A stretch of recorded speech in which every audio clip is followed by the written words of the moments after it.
Mahasiswa NIM 2117376 dari Prodi Pendidikan Teknik Otomotif. Baiklah, di sini saya akan melakukan pembongkaran pada master silinder dan wheel silinder dan menjelaskan fungsi dari komponen-komponen pada komponen master silinder dan wheel silinder. Yang pertama di sini ialah wheel silinder, yang dimana wheel silinder ini merupakan komponen dari rem tromol mobil yang perannya sangat penting. Tanpa komponen ini tidak ada tenaga yang bisa menggerakkan kampas rem. Di sini saya akan coba membongkar wheel silinder dan menjelaskan fungsi dari komponen-komponen yang terdapat pada wheel silinder.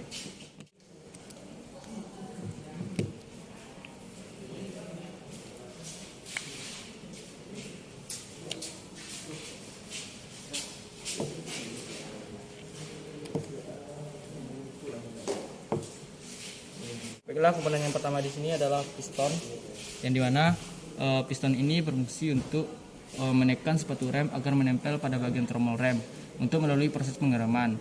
Pembuatan piston harus tepat dengan silinder sehingga ketika ada tekanan dari fluida maka piston akan terdorong.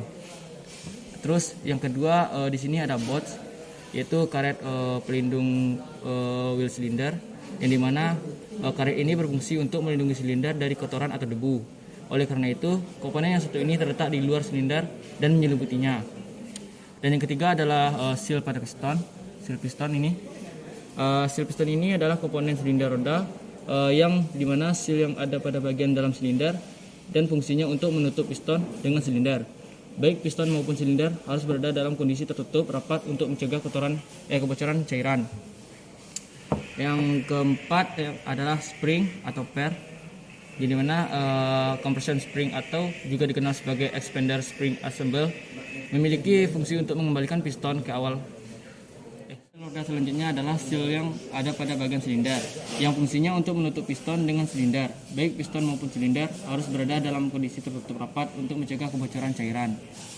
Yang keempat di sini ada spring atau per, yang dimana compression spring atau juga dikenal sebagai expander spring assemble memiliki fungsi untuk mengembalikan piston ke posisi awal. Tujuannya adalah agar ketika proses pengereman yang selanjutnya tidak akan mengalami keterlambatan. Dan yang kelima adalah blunder plug. Komponen yang satu ini adalah baut yang berfungsi untuk mengeluarkan udara atau menghilangkannya saat terjebak di saluran hidrolik rem. Tujuannya adalah untuk menghindari stagnasi ketika proses pengereman. Baiklah, selanjutnya saya akan melakukan pembongkaran pada master silinder dan menjelaskan fungsi dari masing-masing komponen yang terdapat pada master silinder. Baiklah, di sini saya akan menjelaskan komponen-komponen yang pada wheel silinder. Yang pertama ialah piston. Fungsi piston pada wheel silinder yaitu menekan sepatu rem agar menempel pada bagian tromol rem dan proses pengereman pun terjadi.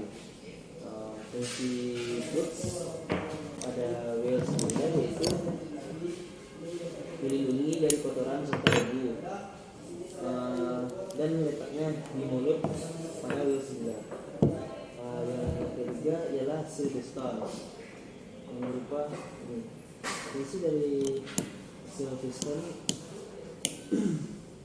yaitu merapatkan piston dengan silinder. Piston itu dari silinder harus dalam kondisi selalu rapat untuk mencegah terjadinya kebocoran fluida atau kebocoran minyak. Itu yang keempat ialah compression spring. Komponen pertama yang di sini ialah reservoir tank, di mana reservoir tank ini adalah komponen master silinder yang berfungsi untuk menampung cairan rem pada kendaraan. Komponen selanjutnya yang di sini ialah diafragma, yaitu komponen master silinder yang berfungsi sebagai seal atau perapat yang melindungi minyak rem dari kontaminasi udara luar secara langsung. Komponen selanjutnya ialah level sensor, yang dimana komponen master silinder ini berfungsi untuk memberikan informasi berupa isyarat ketika volume minyak kurang atau habis. Komponen selanjutnya ialah Komponen selanjutnya ialah master cylinder body. Komponen master cylinder ini berfungsi untuk sebagai tempat bekerjanya komponen master cylinder rem. Yang selanjutnya ialah secondary piston atau piston 1. Komponen master cylinder ini berfungsi untuk mengkompresikan minyak rem di dalam master cylinder. Biasanya salurannya menuju roda depan untuk sistem rem dengan pipa konvensional atau untuk kendaraan dengan tipe FR. Sedangkan untuk kendaraan tipe FF yang menggunakan saluran pipa diagonal untuk roda depan kanan dan roda belakang kiri. Dan yang selanjutnya ialah secondary piston atau piston 2. Komponen massa silinder ini berfungsi untuk mengkompresikan minyak rem di dalam massa silinder. Biasanya salurannya menuju ke roda belakang untuk sistem rem dengan pipa konvensional atau untuk kendaraan dengan tipe FR. Sedangkan untuk kendaraan tipe FF yang menggunakan saluran pipa diagonal atau untuk roda depan kiri dan roda belakang kanan. Selanjutnya ialah pegas pengembali. Komponen massa silinder ini berfungsi untuk mengembalikan piston baik secondary piston maupun primary piston ke posisi semula pada saat pedal rem dilepas. Yang selanjutnya ialah di sini terdapat inlet port, di mana komponen massa silinder ini berfungsi untuk sebagai lubang masuk atau pengisian minyak rem dari tangki cadangan ke ruang tekanan yang akan masuk ke dalam lubang yang ada dalam inlet port. Dan selanjutnya ialah outlet port, yang dimana outlet port ini adalah komponen massa silinder yang berfungsi sebagai lubang keluar minyak rem yang bertekanan menuju saluran sistem rem dan seterusnya ke silinder roda atau ke piston kaliper. Cukup sekian video dari saya. Kalau ada salah kata saya mohon maaf. Saya akhiri dengan wassalamualaikum warahmatullahi wabarakatuh.